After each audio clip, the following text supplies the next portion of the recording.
এরে নীলফামারীর বাবাজি,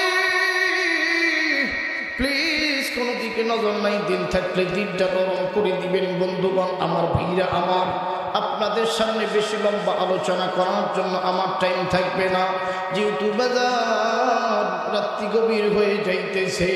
আমার বন্ধুগণ, ফজরের নামাজ আবার জামাতের সাথে পড়া লাগবে। যদি ফজরের নামাজ জামাতের সাথে না পড়েন আর সারা রাত যদি বয়ান শুনেন, বিশ্বাস করেন বন্ধুরে, এই ওয়াজ এই আলোচনা কোনো কাজে আসবে না। কথা বলেন ঠিক কিনা? আর একটু জোরে জোরে বলেন বাজান ঠিক কিনা? আমার বন্ধুরে, আমার ভাইরা, কেন্দ্রীয় বাস টার্মিনাল এলাকার বাবাজিরা, কোনো দিকে নজর নাই রে বাবা। আসেন আসেন, সূরা বনী ইসরাঈলের আমার বন্ধুগণ 23 নম্বর আয়াত আমি তেলাওয়াত করেছি। এই আয়াতের উপরে ভিত্তি করে আমি চমৎকার একটা বয়ান আপনাদেরকে শোনাই দিয়ে যাই। আমার দেখতে বললেন নবীজি, তামাম পৃথিবীর মানুষদেরকে আপনি জানায় দেন নবী গো, আমি আল্লাহ রাব্বুল আলামিন এই আয়াতের ভিতরে দুইটা মেসেজ ড্রপ করলাম। এক নম্বরে আমি আল্লাহ তামাম পৃথিবীর মানুষদেরকে বলে দিলাম, ওয়াকাদা রাব্বুকা আল্লা তা'বুদু ইল্লা ইয়্যাহু ওয়া বিল ওয়ালিদাইনি ইহসানা। আমার আল্লাহ দেখতে বললেন নবীজি, এক নম্বরে এই দুনিয়ার মানুষেরা ইবাদত বন্দেগী করবে শুধুমাত্র আমি আল্লাহর। কথা বলেন ঠিক কিনা? আর একটু জোরে জোরে বলুন ঠিক কিনা? আমার ভাইরা, আমার বন্ধুগণ, কোনো দিকে নজর রাখবেন না রে বাবা। এই বয়ান, এই মাহফিল আমার আপনার জন্য জীবনের শেষ মাহফিল হইতে পারে। আমার বন্ধুরে, গত বছর এই ময়দানে অনেক মুরব্বীরা বসে বসে ওয়াজ শুনছিল। আজ কিন্তু অনেক মুরব্বীরা বাইসা নাই, কবরে শুয়ে আছে। ভাইজান, আগামী বছর আমি আপনি বাঁচবো কিনা কোনো গ্যারান্টি নেই। এই মাহফিল আমার আপনার জন্য জীবনের শেষ মাহফিল হইতে পারে। এই জন্য বাদান একটা ফোঁটা চোখের পানি দেখেন তো চোখের কোন দিয়া বের হয় কি বের হয় না। আমার বন্ধুরে, যদি কান্না না আসে, কান্নার ভান করবি। এই কান্নার ভান করার দ্বারাও আমার আল্লাহ হয়তো আমার আপনার জিন্দেগির গুনাহগুলি মাফ করে দিতে পারে। কথা বলেন ঠিক কিনা? আমার বন্ধুরে, আমার বাবাজি, জানি না কার জন্য সাদা কাফন এই নীলফামারীর গার্মেন্টসের দোকানে চলে আসে, কার জন্য জানি রে কবরের মাটিটা বায়না হয়ে আছে, কার জন্য জানি বাঁশবাগানের বাঁশগুলো দাঁড়ায় আছে। আপনি আমি মরতে দেরি, আমার আপনার আয়োজন সাজাইতে কিন্তু বাদার দেরি হইব না। এই বন্ধু, এই দুনিয়াটা থাকার জায়গা না রে বাবা। এই দুনিয়া থেকে আপনি আমি একদিন বিদায় নিয়ে 3.5 হাত মাটির নিচে চলে যাব। আমার ভাইরা, তামাম দেশের খবর ইন্টারনেটের মাধ্যমে, অনলাইন প্রযুক্তির মাধ্যমে পাওয়া যায়, কিন্তু বাজানো অন্ধকার কবর নামক দেশের কিন্তু কোনো খবর পাওয়া যায় না। আমার দাদা চলে গেছে, আমার নানা গেছে, নানি গেছে, আমার বন্ধুগণ তাদের কবরের খবর কিন্তু পাওয়া যায় না। এই জন্য বন্ধুরে, ওই কবর নামক দেশে যাওয়ার আগে দুইটি মূল্যবান কাজ করে যাইতে পারলে আমার বন্ধুগণ, আমার আপনার কবরগুলি জান্নাতের বাগান বানাই দিবেন কে? আর একটু জোরে জোরে বলুন না কে? এই জন্য এক নাম্বার হলো আল্লাহর ইবাদত বন্দেগী করা লাগবে। আল্লাহ বলেন নবীজি, তামাম পৃথিবীর মানুষদেরকে আপনি জানিয়ে দেন নবী গো, যেই মানুষগুলো, যেই বান্দা বান্দিগুলো আমি আল্লাহর ইবাদত বন্দেগী করবে, তার মানে হলো 5 ওয়াক্ত নামাজ আদায় করবে, আমি আল্লাহ রাব্বুল আলামিন টাটকা 2টা পুরস্কার দিব। আমার বন্ধুগণ, কোন 2টা পুরস্কার দিবে জানেন নি? আল্লাহ রাব্বুল আলামিন নিজেই কোরআনের ভিতরে চমৎকার ভাবে বলে দিলেন, ফালিয়াবুদু রাব্ব হাযাল বাইত الذي أطعمهم من جوع وآمنهم من خوف। জোরে জোরে বলুন আল্লাহু আল্লাহু আকবার। বান্দা আল্লাহ বলে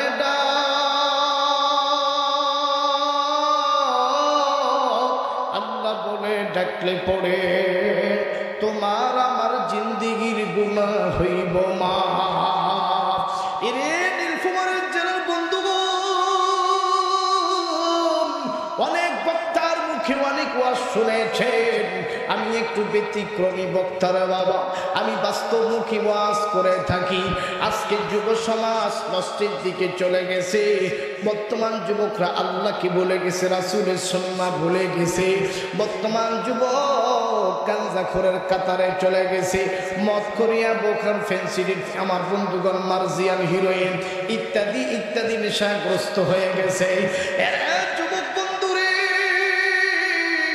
তোর পা দুইটা ধরে বলে যুবক, খবরদার খবরদার গাঞ্জা খাবি না, খবরদার যুবক মদ খাবি না, জেনা করবি না, ব্যভিচার করবি না। এ যুবক, দুনিয়ার আগুন হাতে লাগলে হাতটা পুড়িয়া যায়। এই দুনিয়াতে একটা গর্তের মধ্যে পড়লে মানুষ রশি দিয়ে তোমারে আমার গর্ত থেকে তুলাবে, কিন্তু নীলফামারীর যুবকরে জাহান্নামের আযাব, জাহান্নামের গর্ত এমন গর্ত, এই গর্তের ভেতরে কোনো সিঁড়ি নাই, কোনো রশি নাই। ও যুবক, ওই জাহান্নামের গর্ত থেকে কিভাবে উঠবা? ওই গর্তের ভিতরে তো সিঁড়ি নেই, ওই গর্তের ভিতরে তো কোনো রশি নাই। এই জন্য জাহান্নামের ভয়ে বেশি বেশি চোখের পানি ফেলে কাঁদবেন আমার বন্ধুগণ। যেই লোকটা বেশি বেশি কান্না করে, কম কম হাসি, এই লোকটাকে বেশি পছন্দ করেন কে? আর একটু জোরে বলুন না কে? আমার ভাইরা রে, আমার বাবাজি, ও পদ্মারের মা বোনেরা, অনেক জলসা জি বাংলা নিয়ে আনন্দ করছেন। মা গো, এখন সময় হয়েছে, কোরআন নিয়ে আনন্দ করো, নামাজ নিয়ে আনন্দ করো, স্বামীর খিদমত করো। মা গো, এই দুনিয়া থাকার জায়গা না গো মা। যেই স্বামীর ঘরে বেনারসি শাড়ি পরে ঢুকছো মা, ওই স্বামীর ঘর থেকে একদিন সাদা কাফন পরে তোমাকে টান দিয়ে বের করে অন্ধকার কবরে নিয়ে যাবে। ও বন্ধুরি, ওই কবর এমন অন্ধকার ভয়ানক কবর। আমার বন্ধুগণ, আমি আবু আইয়ুব আনসারী যদি আজকে এই মুহূর্তে মারা যাই, আগামীকাল সকাল 10টার ভিতরে আমাকে কবরে রাইখা দিবে। আমার বন্ধুরে, আমার নাম ধরে কেউ ডাকবে না, সবাই বলবে লাশটারে ঘর থেকে বের কর, লাশটারে গোসল দে, লাশটারে কাফন পরা, লাশটারে পালকিতে উঠা, লাশটারে গোসল কবরস্থানের ধারে নিয়ে যা। আমি আবু আইয়ুব আনসারীর নাম ধরে কেউ ডাকবে না রে, সবাই আমাকে শুধু লাশ লাশ বলে ডাকবে রে বাবা। ও বন্ধু, এই দুনিয়া আমার আপনার থাকার কোনো প্ল্যাটফর্ম নাই। আমার দাদা থাকে নাই, দাদি থাকে নাই, নানা থাকে নাই, নানি থাকে নাই। আপনি আমি দুনিয়ার জিন্দেগিতে বেশি দিন থাকতে পারবো না রে বন্ধু। আমার বাবাজি, ওই কবরের ভিতরে যখন আমাকে আপনাকে রেখে দিবে, দুই পাশের মাটি যখন এমন ভাবে চাপ মারবে, ভাইজা এই যে পাথরের হাড় হাড্ডি গুলো আছে রে বাবা, ময়দার মতো আটার মতো গুঁড়া হইয়া যাবে। আমার বন্ধুরে, 3 দিনের মধ্যে হাতের নখগুলো খুলিয়া খুলিয়া খুলিয়া আলাদা হয়ে যাবে। 7 দিনের মধ্যে আমার বন্ধুগণ শরীরের গোস্তগুলো ফাটিয়া ফাটিয়া যাবে। এই জন্য বাজান আসেন আসেন, আমি যে বয়ানটা আপনাদেরকে শোনাইছি, যে একটু মনোযোগ দিয়ে শোনার চেষ্টা করেন রে বাবা। কেউ যদি আল্লাহর হয়ে যাও, আল্লাহ কিন্তু এই বান্দার হয়ে যায়। কথা বলেন ঠিক কিনা? আর একটু জোরে জোরে বলেন ঠিক কিনা? আমার ভাইরা কষ্ট হচ্ছে নাকি? ভাই একটু ইকোটা কমায় দাও তো, ইকোটা একটু কমায় দাও।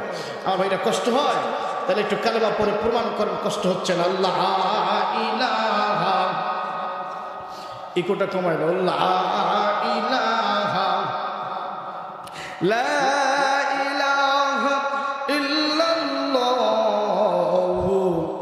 মুহাম্মাদুর রাসূলুল্লাহ। জোরে বলুন না সাল্লাল্লাহু আলাইহি ওয়াসাল্লাম। নবী আমার মদিনারি বুলবুল, আমার আল্লাহ প্রেম কহরিয়া নামটা দিলেন হাবিবে রাসূল। আরে সেই নবীকে না মানিলে, সেই নবীকে না বুঝিলে থাকবে না ঈমান। আশিক বিনে কে বুঝিবে আমার দয়ার নবীর শান। রাহমাতুল লিল আলামিন নবী কুরআনে প্রমাণ। আশিক বিনে কে বুঝিবে আমার দয়ার নবীর শান। কথা বলেন ঠিক কিনা? আর একটু জোরে বলেন ঠিক কিনা? যুবক বন্ধু, এই দুনিয়াতে বেঁচে থাকলে রাসূলের প্রেমিক হও, রাসূলকে ফলো করো। এই বাংলার হলিউড বলিউড সুপারস্টারদের ফলো করে লাভ নাই। সাকিব খান কেমনে চুলের স্টাইল করছে, কেমনে কানে দুল ফোরাইছে, কানের মধ্যে কিভাবে দুল পড়ছে, আমার ভাইরা হাতের মধ্যে স্বর্ণের চুড়ি পড়ছে। এই যুবক, এদেরকে ফলো করে লাভ নাই। আমেরিকার বোম্বার স্টাইলে চুলের কাটিং করে লাভ নাই। যদি একজন থেকে কাউকে ফলো করতে হয়, কারো আদর্শ মানতে হয়, সেটা রাসূলের আদর্শ মানতে হবে। কথা বলেন ঠিক কিনা? আরো জোরে বলেন। রাসূল হচ্ছে আমাদের শ্রেষ্ঠ নেতা। কথা বলেন ঠিক না বেঠিক? আরো জোরে খান। আসেন বন্ধুগণ, আমার ভাইরা, আমি বেশি লম্বা করবো না রে বাবা। এ বন্ধুরে, ইবাদত বলতে আমরা বুঝি শুধু কুরবানির সময় গরু কুরবানি দেওয়া, সেমাই ঈদের সময় সেমাই চিনি বিতরণ করা না রে বন্ধু, না। ইবাদত বলতে 5 ওয়াক্ত সালাত কন্টিনিউ আদায় করতে হবে। কারণ আল্লাহ রাব্বুল আলামিন বলেছি, আমি আল্লাহ ঈমানের পরেই নামাজকে ফরজ করে দিয়েছি। আল্লাহ পাক বলেন, আল্লাযীনা ইউমিনুনা বিল গায়বি ওয়া ইউকিমুনাস সালাতা ওয়া মিম্মা রাযাকনাহুম ইউনফিকুন। জোরে জোরে বলুন আল্লাহু আকবার। ঈমান আনবে যারা, জান্নাত পাবে তারা। আমার ভাইরা রে, আল্লাহ রাব্বুল আলামিন ডাক দিয়ে বললেন, নবীগণ, যারা প্রকৃতপক্ষে ঈমান এনেছে গায়বের উপরে, অদৃশ্য জিনিসের উপরে, নবীজি তাদের উপরে আমি আল্লাহ নামাজকে ফরজ করে দিয়েছি, বাধ্যতামূলক করে দিয়েছি। আমার ভাইরা, 5 ওয়াক্ত নামাজ যদি না পড়েন, আমার বন্ধুগণ, আপনি আমি ঈমানের ভিতরে থাকতে পারবো না। 5 ওয়াক্ত সালাত যদি ঠিক মতো আদায় করতে না পারেন, আমার বন্ধুগণ, আমার আপনার ঈমানের ভিতরে ভাইরাস ঢুকে যাবে। আসেন বন্ধুরে, 5 ওয়াক্ত নামাজ আদায় করলে, আল্লাহকে স্মরণ করলে, আল্লাহ রাব্বুল আমিন প্রত্যেকটা বিপদ আপদ থেকে আমাকে আপনাকে বাঁচাই দিবে। আমার বন্ধুরে,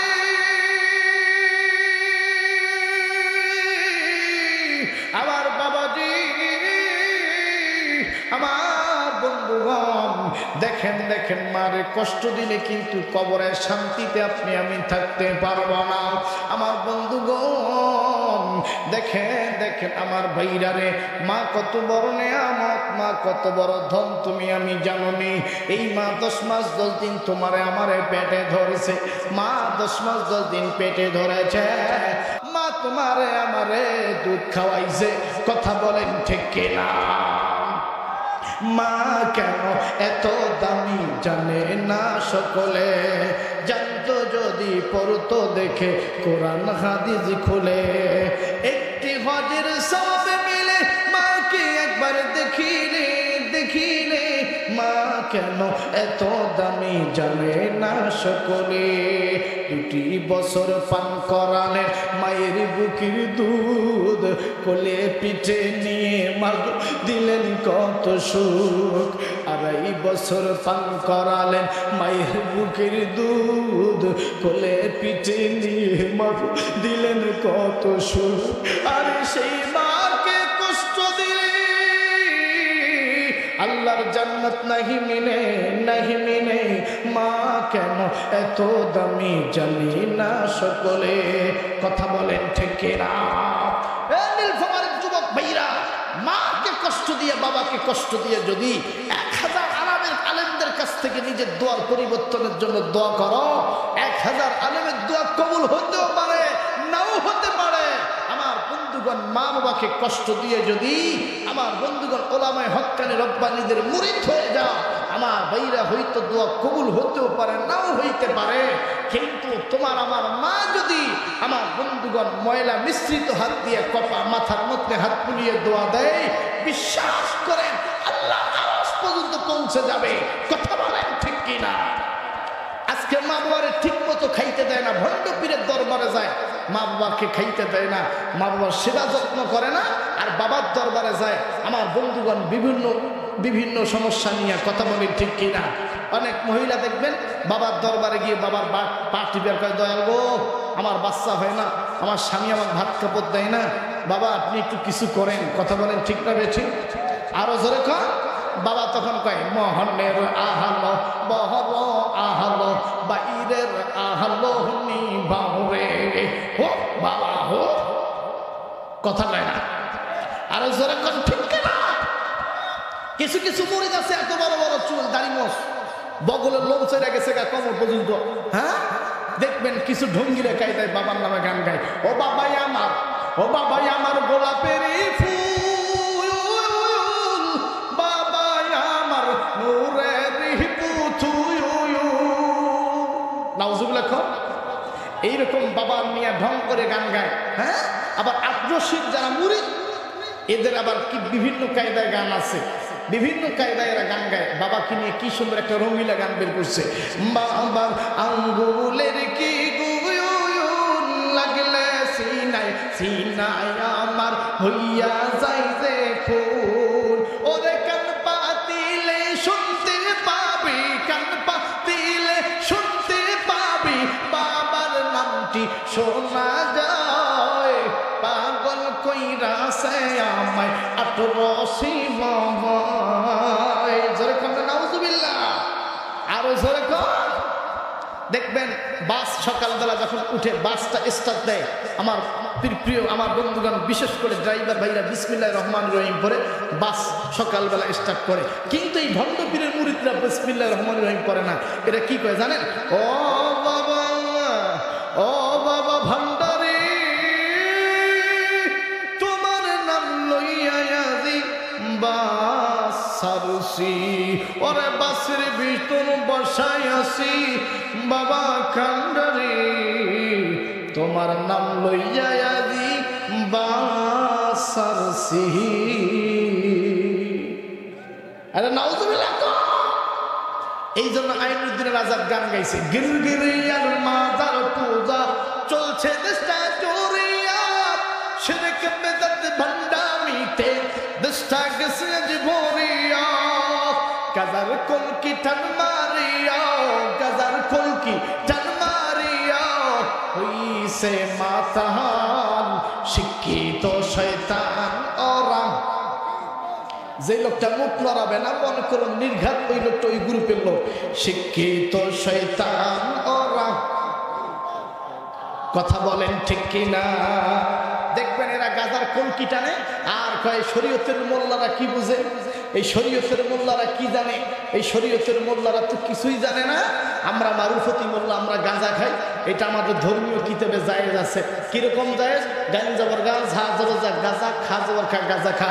আমি কই মারুফতি মোল্লারা যদি গাঁজা খাওয়া জায়েজ থাকে তাইলে নিম তপে মুদ খা যাবার খা, মুদ খা, এটাও জায়েজ আছে। কথা বলেন ঠিক কিনা? বিশ্বাস করেন আগামীতে যদি ইসলামী রাষ্ট্র পরিচালনা হয়, এদেশে যত মাজার আছে, যত বেদাতিরা আছে, যত কাদিয়ানীরা আছে, এদেরকে সর্বপ্রথম বাংলার জমিন থেকে আমার বন্ধুদের অন্যথায় পাঠাতে হবে। বাংলার জমিনে কোন মাজার পূজারী ভণ্ডদের জায়গা, কাদিয়ানীদের জায়গা হবে না। কথা বলেন ঠিক কিনা? আরো জোরে বলে। কষ্ট হচ্ছে বাপ? বিরক্ত হচ্ছে? আবু জাহেলের বাড়িতে টয়লেট করেছিল, এখনো অনেক হাজী সাহেব গিয়া আবু জাহেলের বাড়িতে টয়লেট করে। কথা বলেন ঠিক কিনা? কিন্তু আপনি কি জানেন বাংলাদেশে এখন অনেক এমপি মন্ত্রীর বাড়ি আবু জাহেলের মতো হয়ে গেছে? পাখিগুলো গিয়ে টয়লেট করে, পাবলিক গিয়ে টয়লেট করছে, ওদের বাড়ি পরিষ্কার পরিচ্ছন্ন করার একটা পিঁপড়াও নাই। কথা বলেন ঠিক কিনা? এই জন্য আল্লাহ বলেছেন অতুইজ্জু মান তাশা ওয়া তুযিল্লু মান তাশা, আমি আল্লাহ চাইলে ইজ্জত দিতে পারি, রেসপেক্ট করতে পারি, আমি আল্লাহ চাইলেই আবার পথে নামাতে পারি। আমার বন্ধুগণ, ফিরাউন থেকে শিক্ষা, এই বাংলার জমিনে অতীত থেকে শিক্ষা, বর্তমানে যারা নেক্সট ক্ষমতায় আসবে তাদেরকেও শিক্ষা নিতে হবে। এই বাংলার জমিন শরীয়তুল্লাহর জমিন, এই জমিন খানজাহানের জমিন, এই জমিন তিতুমিরের বাংলার জমিন, এটা নজরুলের বাংলার জমিন, এটা সরমারির বাংলার জমিন, এটা জামাত ইসলামের বাংলার জমিন, এটা তাবলীগের বাংলার জমিন, উলামায়ে হক্কানি রব্বানীদের বাংলার জমিন। এই বাংলার জমিন তো নাস্তিক মুরতাদদের জন্য এক ইঞ্চি মাটি আমরা হতে দেব না, দেব না। কথা বলেন ঠিক কিনা? আরো জোরে কম। কষ্ট হচ্ছে নাকি? বা শেষ করে দেব। সত্যের পক্ষে গান গাই বলে আমি বিদ্রোহী, সত্যের পক্ষে ডাকি বলে আমি বিপ্লবী, কোরআনের কথা বলে তাই বলি আমাকে মৌলবাদী, জিহাদের কথা বলে তাই বলি আমাকে জঙ্গিবাদী।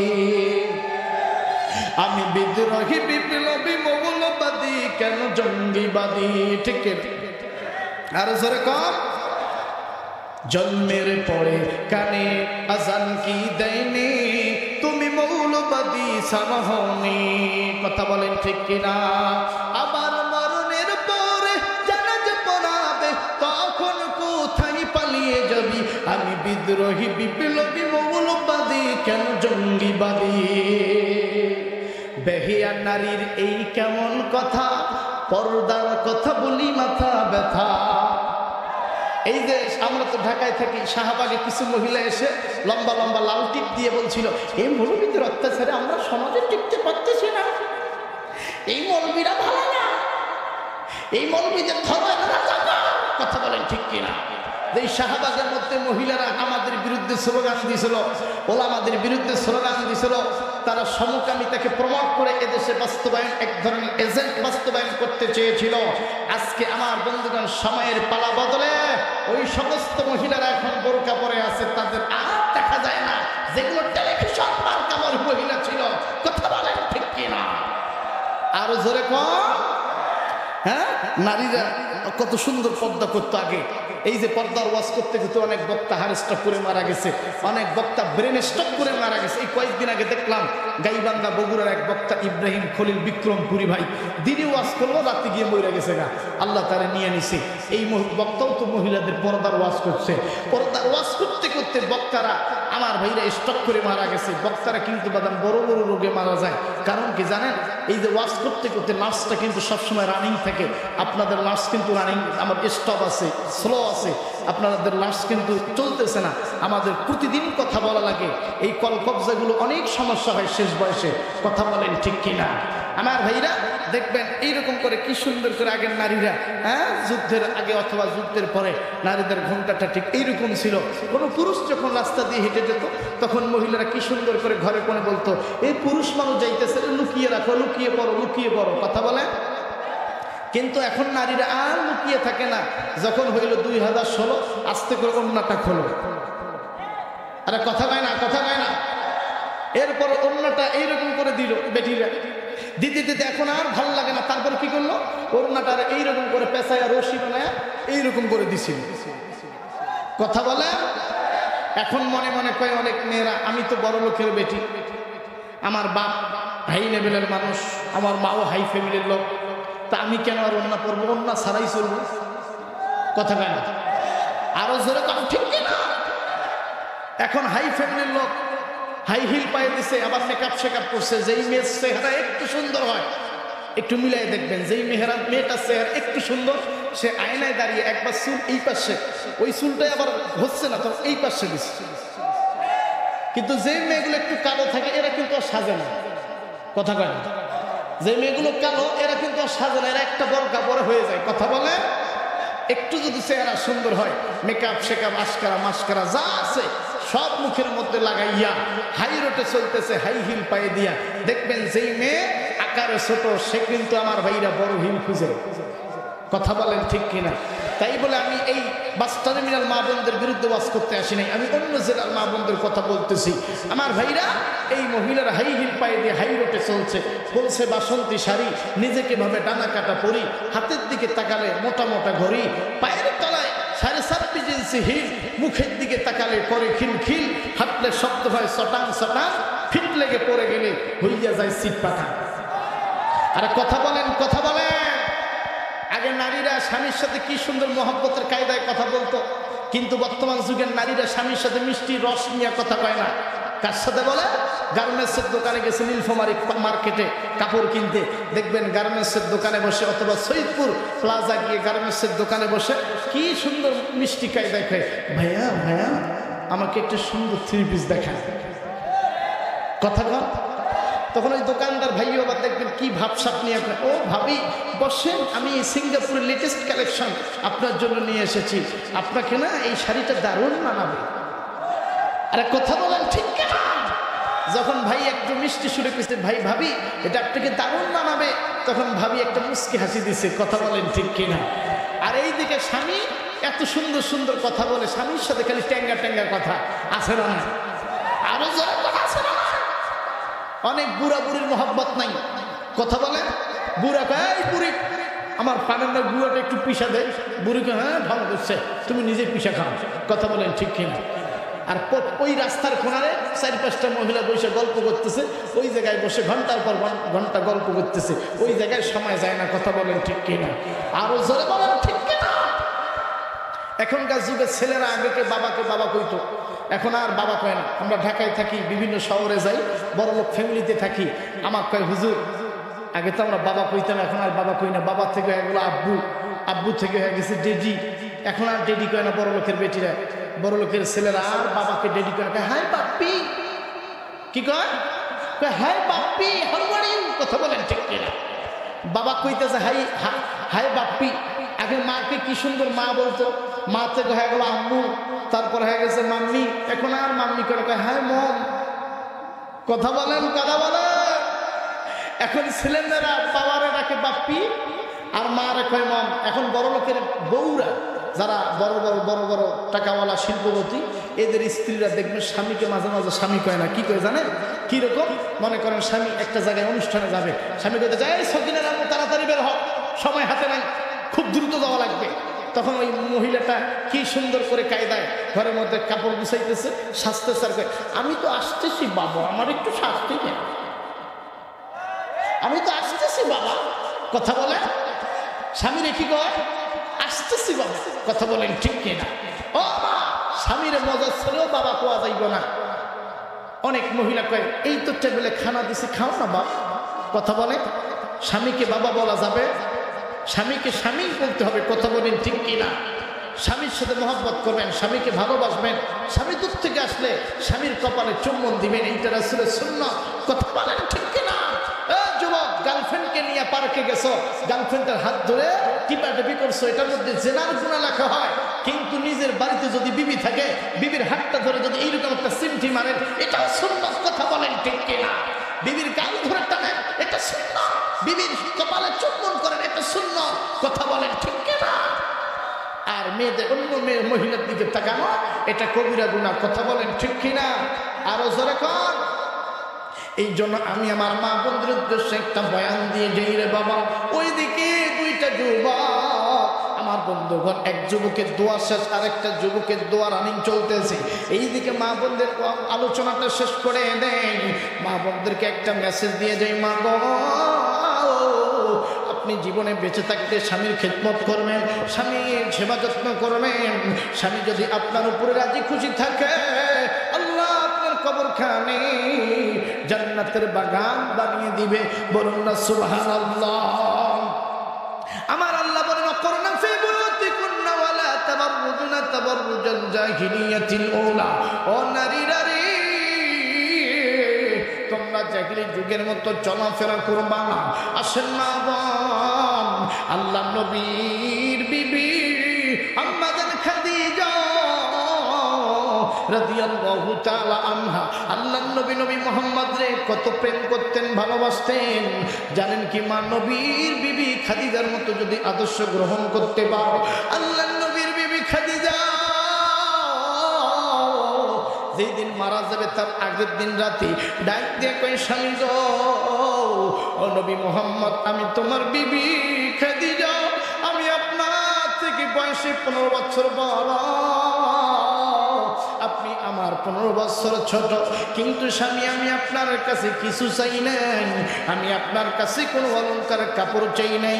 ও স্বামী, আমার যখন কাপড়ের প্রয়োজন হয়েছে, আমার যে কাপড় ছিল ওইটাকে 2 টুকরা করে 1 টুকরা গায়ে দিয়েছি।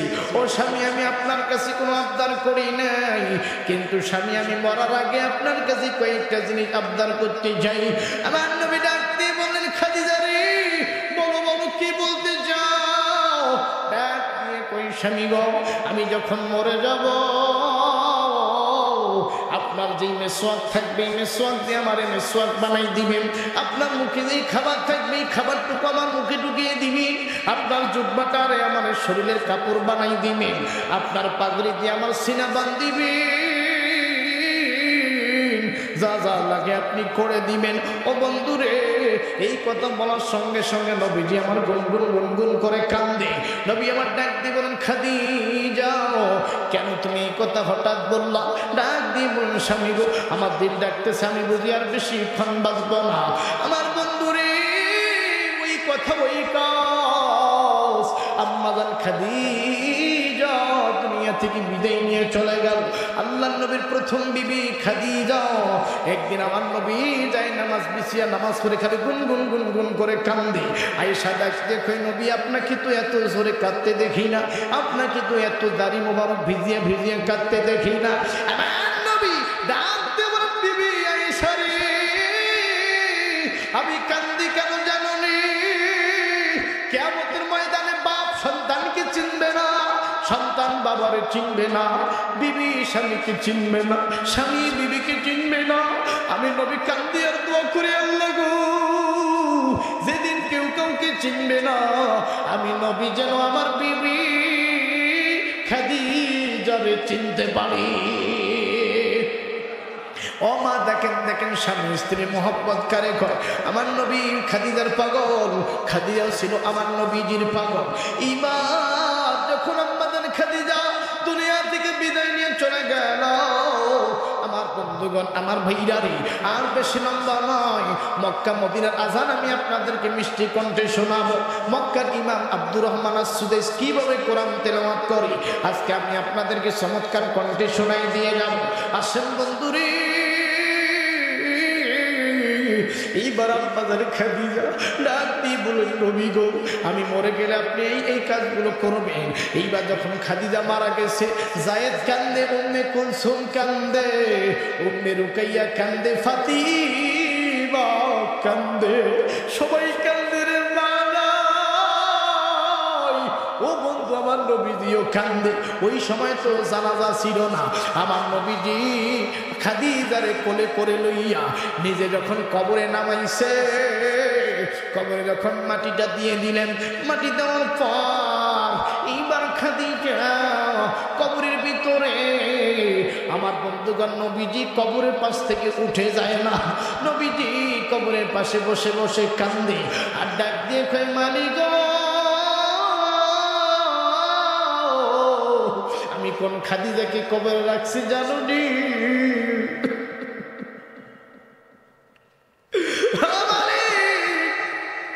আমি কারে কবরে রাখছি আপনি জানেননি? আমার বিবি এমন বিবি, আমি গভীর রাতে যখন বাড়িতে ফিরি, ঘরের দরজায় খালি একটা আঘাত দিছি, আমার বিবির সাথে সাথে দরজা খুলে দেয়। আমি একদিন আমার বিবিরে ডাক দিয়ে কইলাম, বিবি রে, দরজায় আঘাত করার সঙ্গে সঙ্গে তুমি দরজা খোলা কেন? এইবার আম্মাজান খাদিজা ডাক দিয়ে কই, স্বামী গো, আপনি যখন দরজায় নক করেন আর আমি যদি ঘুমায়া যাই, আপনি 2-1 ডাকিলে আমি যদি না উঠি তো বেয়াদবি হয়ে যাব। এই জন্য আপনি যখন বাইরে থাকেন, আমি খাদিজা এই দরজাটারে বিছরা বানাইয়া পিঠ লাগাইয়া ঘুমাইয়া থাকি। ও মা, টার্মিনালের মা, এ নীলফামারীর মা, দেখো দেখো, আমার খাদিজা নবীর প্রতি কেমন মহব্বত, নবী না আসা পর্যন্ত ঘরের দরজার মধ্যে পিঠ লাগাইয়া ঘুমাইয়া থাকতো। ও বন্ধুরে, এইবার আমার নবী এই স্মৃতিটা জড়িত হইয়া কান্দে। আমি ডাক দিয়ে কই, মালিক জানেন নি আমার বিবি কেমন বিবি, আমার জন্য পাহাড় উঁচু উঁচু চূড়ায় আমার জন্য খাবার নিয়ে গেছে। ও মালিক, আমি যখন রাতে ঘুমাইছিলাম, এই ঘুমানোর রাতে আমার বিবি একটা রাত ঘুমায় না, আমার বিবি খাদিজা ঘুমায় না, আমার বিবি খাদিজা রাতের মধ্যে ঘরের বাইরে খালি ঘুরাঘুরি করে। এই আরবের কাফের মুশরিকদের না জানি নবী মুহাম্মদকে মারতে আছে, এই জন্য আমার বিবি খাদিজা ঘর চারিদিকে খালি পাহারা। ও মালিক, আপনি জানেন যে আমি কারে রাখছি। ও মা, দেখেন দেখেন স্বামীর প্রতি কত মহব্বত, কত ভালোবাসা। মারে, খবরদার স্বামীরে কষ্ট দিবি না রে। স্বামী যদি কষ্ট পায় গো মা, তুমি তোমার কবরে শান্তিতে থাকতে পারো না। মা, তোমার তো বিয়ের পর তোমার তো আর কোনো পরিচালক থাকে না স্বামী ছাড়া। মা গো, স্বামীর বাইরে কোনো কাজ করবি না, স্বামীর কথা ভেবে চলবি রে মা। আমার মা বেশি লম্বা নয়, 4টা কাজ যদি তুমি করতে পারো গো মা, আল্লাহ তোমার জান্নাত দিবে। 1 নাম্বার, মা গো, তুমি যদি পর্দা করো, তোমার মাথা চুল কোনো পরপুরুষকে দেখাবা না। আজকের এই স্যাটেলাইট এই ক্যামেরার মধ্যে তুমি আমারে দেখতেছো গো মা, এই যে হাতের স্ক্রিনটা আছে গো মা, এই স্ক্রিনের চামড়াটা যদি কোনো পরপুরুষ দেখে আর যদি মনে মনে ভাবে কি সুন্দর মহিলার হাতটা ফর্সা, কি সুন্দর মহিলার হাতটা সুন্দর, মা এই আফসোসটা যদি কোনো যুবক করে গো মা, তোমার আমল নামায় জেনার গুনাহ লেখা হবে। মা, তুমি কি চাও জেনাকারী হইয়া কবরে যাইতে? মা, তুমি কি চাও নাফরমান মহিলা হইয়া কবরে যাইতে? মা, তুমি যদি চুল ছেড়ে দিয়ে পরপুরুষকে দেখাও গো মা, তোমার চুলগুলো জাহান্নামের আগুনে পুরা হবে, মাথার মগজগুলো পুরা হবে, চোখ দিয়ে রক্ত বের হবে গো মা। খবরদার বিপত্তায় চলাফেরা করবা না। 2 নাম্বার, মা 5 ওয়াক্ত নামাজ পড়বি, ফজরের নামাজ পড়বি, জোহর পড়বি, আসর পড়বি, মাগরিব পড়বি, ইশার নামাজ পড়বি। মা, আজকে বাড়িতে গিয়া স্টার জলসা যে ডিসেল লাইন আছে, এই লাইনের তারটা টিভি থেকে খুলে ফেলবি। কালকে থেকে 1 তারিখ থেকে ডিসেল লাইনের ম্যানকে বলবি, আমি আর এই ঘরের মধ্যে টিভি জ্বালাইতে চাই না, আমি আর আমার ঘরের মধ্যে টিভির আলো দেখতে চাই না। আমি আজ থেকে তওবা করলাম, আমার ঘরের মধ্যে আমি আর স্টার জলসা দেখবো না। আমি এই ঘরটার রহমত বরকতের ঘর বানাবো। আমি এই ঘরের মধ্যে 5 ওয়াক্ত নামাজ পড়বো, এই ঘরের মধ্যে কোরআন তেলাওয়াত করব। আমি এই ঘরের মধ্যে আর কোনো টিভি সিনেমা দেখতে চাই না।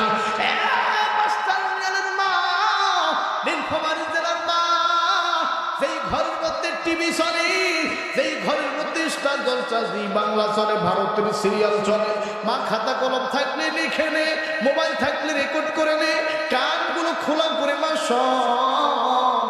ওই ঘরের মধ্যে কোনো বরকত আসবে না, ওই ঘরের মধ্যে কোনো রহমত আসবে না। মা, খবরদার, আজ থেকে তওবা করে বাড়িতে গিয়ে কাশি দিয়ে ডিসেল লাইনের তারটা কাটিয়ে দিবি। আর কোনোদিন এই খারাপ ভিডিও ফুটেজ দেখবা না, আর কোনোদিন কোনো নর্তকী মহিলার ভিডিও দেখবা না, আর কোনোদিন কোনো হিন্দি গান শুনবা না। আজ থেকে বাড়িতে গিয়ে তাহাজ্জুদের নামাজ পড়বি। আজ থেকে স্বামীর পা টিপা দিবি, স্বামীর কপাল টিপিয়ে দিবি, স্বামীর মাথা টিপিয়ে দিবি, স্বামী কখন কি বলে স্বামীর কথা শুনবি। মা, এই দুনিয়া চিরকাল থাকার জায়গা না গো মা। তুমি যেই স্বামীর ঘরে বেনারসি শাড়ি পরে ঢুকছো, নাকের মধ্যে ফুল পরে ঢুকছো, হাতের মধ্যে স্বর্ণের চুড়ি পরে ঢুকছো গো মা, তুমি যদি মরে যাও আজকে, কালকে তোমার দামি নাকের ফুলটা নাক থেকে খুলে নিবে, তোমার শরীর থেকে কাপড়গুলো খুলিয়া সাদা কাপড় পরাবে। মা, ওই ঘর থেকে সাদা কাপড় পরাইয়া তোমার কবরের ভিতরে রাইখা দিবে। তোমার তো নিজের কোনো বাড়ি নাই। যখন তুমি বাপের বাড়ি যাও, কোন মহিলা যখন জিজ্ঞেস করো কই যাও রে বোন, তুমি তখন কি সুন্দর করে বলো বাপের বাড়ি যাই। আবার যখন বাপের বাড়ি থেকে স্বামীর বাড়ি আসো, তখন কোন মহিলা জিজ্ঞেস করলে কই গেছিলা, বাপের বাড়ি গেছিলাম, এখন যাই স্বামীর বাড়ি। কথা কর, তার মানে মহিলার নিজের বাড়ি বলতে কিছু নাই। মা গো, তোমার আসল বাড়ি হইল কবর। আসেন গো মা, আম্মাদান খাদিজাও কিন্তু কবরে চিন্তা করেছেন, আম্মাদান আয়েশাও কিন্তু কবরে চিন্তা করেছেন। এমন কোন পয়গম্বর নাই, এমন কোন মহিষী নারী নাই যারা কবর নিয়ে ফিকির করে নাই। ও বন্ধু, আর বেশি লম্বা নই রে বাবা, আমি সময়টা গুছিয়ে নিচ্ছি, মক্কা মদিনা আজান শোনাই দিয়ে বিদায় নিয়ে যাব। ও বন্ধু রে, এইবার আমার নবী কান্দিয়া ডাক দিয়ে কয়, আল্লাহ গো, আমার খাদিজার কবরের আযাব মাফ করে দাও। আমার আল্লাহ ডাক দিয়ে বলেন, জিবরাইল যা যা আমার নবীর কানে কানে দিয়া বল, আমার নবীর জানায়া দে খাদিজার জন্য যেন আর না খান। এবার জিবরাইল এসে ডাক দিয়ে বলে, নবী গো, আপনি আর খাদিজার জন্য কান দিয়েন না, আমার আল্লাহ আপনার জন্য একটা ঘোষণা দিয়েছি। আমার নবী ডাক দিয়ে কই, বলো বলো কি ঘোষণা? ডাক দিয়ে কই, নবী গো, আপনি কেঁদেছেন, আপনার বন্ধু কষ্ট পেয়ে গেছে। আপনার বন্ধু বলেছে আপনার ঘরে খাদিজা যেমন ছিল ঠিক অনুরূপ আল্লাহর ঘরে মেহমান হিসেবে গেছে, মেহমান হিসেবে ঠিক অনুরূপ থাকবে। বলুন না সুবহানাল্লাহ। চোখের ফোঁটা পানি, নেককার স্বামীর চোখের ফোঁটা পানি যদি কবরের সাথে নষ্ট করিস না। কোন পুরুষকে ভ্যালেন্টাইন্স ডে, ভালোবাসা দিবস, লজ্জা দিবসে যৌবনটাকে বিলীন করিস না। বোন, তোমাকে যেই যুবকটা বিয়ে করবে সে বুক ভরা আশা নিয়ে বিয়ে করবে। আমি মনে হয় একটা সতীত্ব রক্ষক কোনো নারীকে বিয়ে করলাম, সতী সাধবী কোনো মেয়েকে বিয়ে করলাম। বাসর রাতে যদি তোমার কোনো স্বামীকে যদি তুমি তোমার সতীত্ব ঠিক মতো দিতে না পারো, এর আগেই যদি 3-4টা যুবকের সাথে তুমি গুনাহ করে ফেলো, তোমার স্বামীকে বাসর রাইতে তুমি ঠকাইলা। এ ঠকানোর কারণে কিয়ামতের ময়দানে আল্লাহর আদালতে তোমাকে জবাব দিতে হবে। 30 বছর ওই যুবক তোকে সংসার করে রেখেছেন, 30টা বছর 40টা বছর মাথার ঘাম পায়ে ফেলে পরিশ্রম করে, হাড় ভাঙা পরিশ্রম করে সংসার চালিয়েছে। তুই মেয়ে, তুই বান্দি, বিয়ার আগে অন্য ছেলের সাথে সতীত্ব নষ্ট করে ফেলেছিস।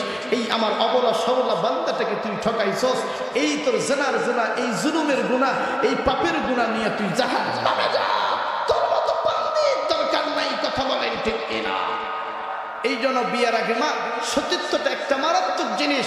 তোমার যৌবন সতীত্ব যদি এক পাল্লায় করা হয়, আর 56,000 বর্গ মাইলের এই বাংলাদেশটা যদি এক পাল্লায় করা হয়, অথবা গোটা পৃথিবীকে যদি এক পাল্লায় করা হয়, মা, তোমার যৌবন, তোমার সতীত্ব, তোমার ইজ্জত, এটার দাম রবের কাছে সব থেকে বেশি।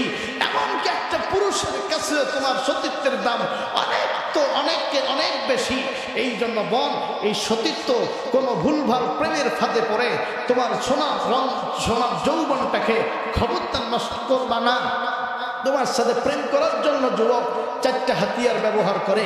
1 নাম্বার চোখে চোখাচোখি, 2 নাম্বার কাছে গিয়ে ফেসবুক আইডি অর্থাৎ হোয়াটসঅ্যাপ নাম্বার, 3 নাম্বার মেসেঞ্জারে কথা বলে রাত 12টা 3টা জান, সোনা পাখি, টিয়া, ময়না, চুড়ি পাখি, যত কথা তোমাকে ইমপ্রেস করে, তোমাকে নরম করে, মেয়েদের মন থেকে সফট হৃদয় কাছের গ্লাসের মতো। মা বোন, তোমাদের মন সবসময় নরম। এই নরম মনটাকে যুবকটা প্রেমের ফাঁদে ফেলে সে তার সামনের বশ করে তোমাকে 4র্থ নাম্বার পার্কে নিয়ে তোমার ইজ্জত নষ্ট করবে। এই জন্য এই যুবকদের 4টা হাতিয়ার থেকে নিজেকে কন্ট্রোল করবা। 1 চোখে চোখাচোখি, 2 তোমার কাছে কন্ট্যাক্ট নাম্বার থাকবে, ফেসবুক আইডি হিসাবে, খবরদার ডোন্ট শেয়ার, কখনো শেয়ার করবেন না। 3 নাম্বার, কোনো আননোন নাম্বারে ফোন রিসিভ করে বোন কথা বলবা না। 4র্থ নাম্বার, কোনো ছেলের সাথে এক রিস্কায়, কোনো জায়গায়, এক পার্কে, অর্থাৎ কোনো জায়গায় ঘোরাঘুরি করবা না। পার্কে যদি মন যেতে চায় বোন তোমার, তাহলে তুমি তোমার বান্ধবীকে নিয়ে পার্কে যাও। তোমার যদি মার্কেটে ঘুরতে মন চায়, তোমার বান্ধবীকে নিয়ে ঘুরো। তোমাকে যদি পিকনিকে যাইতে মন চায়, তোমার বান্ধবীকে নিয়ে পিকনিকে যাও। কিন্তু বিয়ে অর্থাৎ বয়ফ্রেন্ড বানানোর দরকার নাই। বিয়ের আগে যদি প্রেম করতে অথই মন চায়, তাহলে বিয়ের পরে হাজব্যান্ডের সাথে প্রেম করো, হাজব্যান্ডের সাথে ঘোরাঘুরি করো, প্রয়োজনে ট্যুরে যাও, বিভিন্ন জায়গায় সফর করো। কিন্তু কোনো হারাম রিলেশনশিপ করলে আল্লাহ সন্তুষ্ট হবে না। কথা বলেন ঠিক কিনা? আরো জোরে বলেন। আল্লাহ আমার বন্ধুদেরকে বুঝার তৌফিক দান করুক। সকলে বলুন আমিন।